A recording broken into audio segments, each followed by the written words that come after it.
بلوچستان میں موسلادھار بارشیں 3 دن میں 5 جانیں لے گئیں۔ پی ڈی ایم اے کے مطابق خزدار میں 2، مچھڑ ازبیلا میں خاتون سمیت 2 اور کیچ میں 1 شخص جاں بحق ہوا۔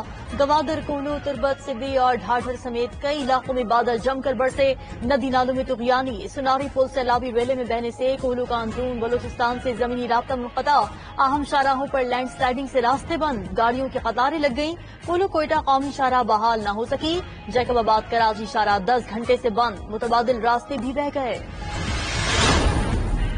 کراچی سمیت سندھ میں بھی پھر بادل برس پڑے۔ شہر قائد کی سوراب گوٹ، بحریہ ٹاؤن، بلدیہ ٹاؤن میں تیز بارش، لیاری، اولڈ سٹی ایریا، کھارا در، بولٹن مارکیٹ میں بھی ہلکی بارش ہوئی۔ لاہور سمیت پنجاب کے مختلف شہروں میں بادل برسے۔ آئندہ 24 گھنٹوں میں ملک کے متعدد علاقوں میں آندھی اور مزید بارش کا بھی امکان۔ بارشوں کا سلسلہ 5 مئی تک جاری رہنے کا امکان۔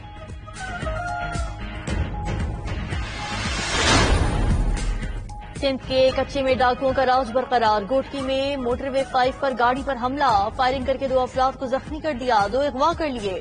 کشمور میں بھی ڈاکوؤں نے بہاڑی کے نوجوان کو اغوا کر دیا، ورثاء سے 50 لاکھ روپے تاوان طلب، قتل کرنے کی دھمکی۔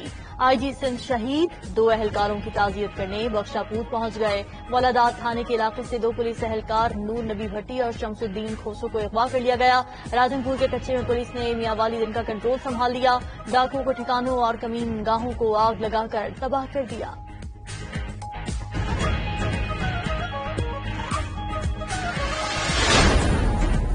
جنرل اسپتال لاہور میں منکی پاکس کے 2 مشتبہ کیسز رپورٹ، 1 خاتون اور 1 مرد میں منکی پاکس کی علامات سامنے آئیں۔ 40 سالہ خاتون اور 55 سالہ مرد کو بخار کے ساتھ جسم پر سرخ دھبے ہیں۔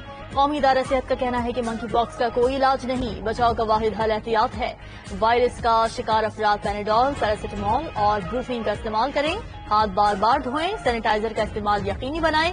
قومی ادارہ صحت نے ایڈوائزری جاری کر دی۔ مزید کہا گیا کہ گلے ملنے، ہاتھ ملانے سے وائرس دوسرے شخص میں منتقل ہو سکتا ہے۔ منکی پاکس کی 3 ویکسین دستیاب ہیں، لیکن فراہمی انتہائی کم۔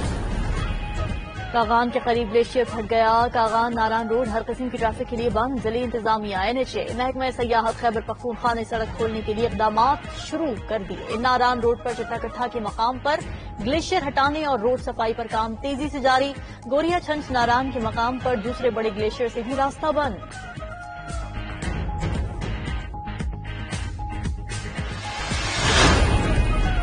اتھل کے علاقے ہنگلاج مندر سے واپسی پر یاتریوں کی بس الٹ گئی، حادثے میں 25 سے زائد یاتری زخمی۔ بس ہنگلاج میلہ سے واپس نہر سندھ جا رہی تھی، بس میں 75 سے زائد یاتری سوار تھے۔ تمام زخمیوں کو طبی امداد جاری ہے، زخمیوں میں مرد، خواتین اور بچے بھی شامل۔ رہنما مسلم لیگ نون شاہد خاقان عباسی کا مفت آٹا اسکیم میں 20 ارب روپے کرپشن کا الزام، نگران وزیر اطلاعات پنجاب عامر میر نے الزام مسترد کر دیا۔ کہتے ہیں مفت آٹا اسکیم میں 1 پائی کی بھی کرپشن نہیں ہوئی، آٹا اسکیم کو پارٹی کے اندرونی سیاست کی بھیٹ چڑھانا سراسر زیادتی ہے۔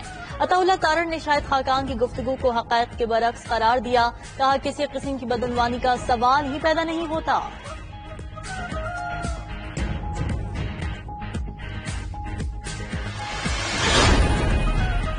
وزیراعظم شہباز شریف کی زیر صدارت سرکاری سطح پر گندم کی خریداری کا جائزہ اجلاس۔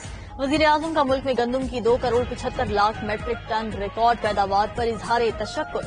وزیر اعظم نے کہا گزشتہ حکومت نے کسانوں کو کھاد کے لیے پورا دن لمبی قطاروں میں کھڑا رکھا، نااہل حکومت کی وجہ سے پاکستان گندم درآمد کرنے والا ملک بن گیا۔ وزیر اعظم کی ذخیرہ اندوزوں کے خلاف کارروائی اور گندم کی بروقت خریداری کی ہدایت۔ ثاقب نثار کا بیٹا 1 کروڑ 20 لاکھ روپے میں ٹکٹ بیچ رہا ہے، وزیر دفاع خواجہ آصف کا مبینہ آڈیو پر رد عمل۔ مزید کہا ثاقب نثار اور PTI کی قیادت بے نقاب ہوئی، ثاقب نثار نواز شریف کی دشمنی میں بہت دور نکل گئے۔ عمران خان اور سہولت کاروں نے مل کر نواز شریف پر ظلم کیا، PTI دور میں مخالفین پر جھوٹے مقدمات بنائے گئے۔ جمہوری نظام کو نقصان پہنچانے کے لیے صوبائی حکومتیں توڑی گئیں، پاکستان میں آئینی بحران نہیں، ایک شخص کی ضد اور انا کا بحران ہے۔ وفاقی وزیر احسن اقبال کی عمران خان پر تنقید، بولے عمران خان نے کوئی الیکشن سہولت کاروں کے بغیر نہیں جیتا، ملک بھر میں ایک ہی روز الیکشن ہونے چاہیے۔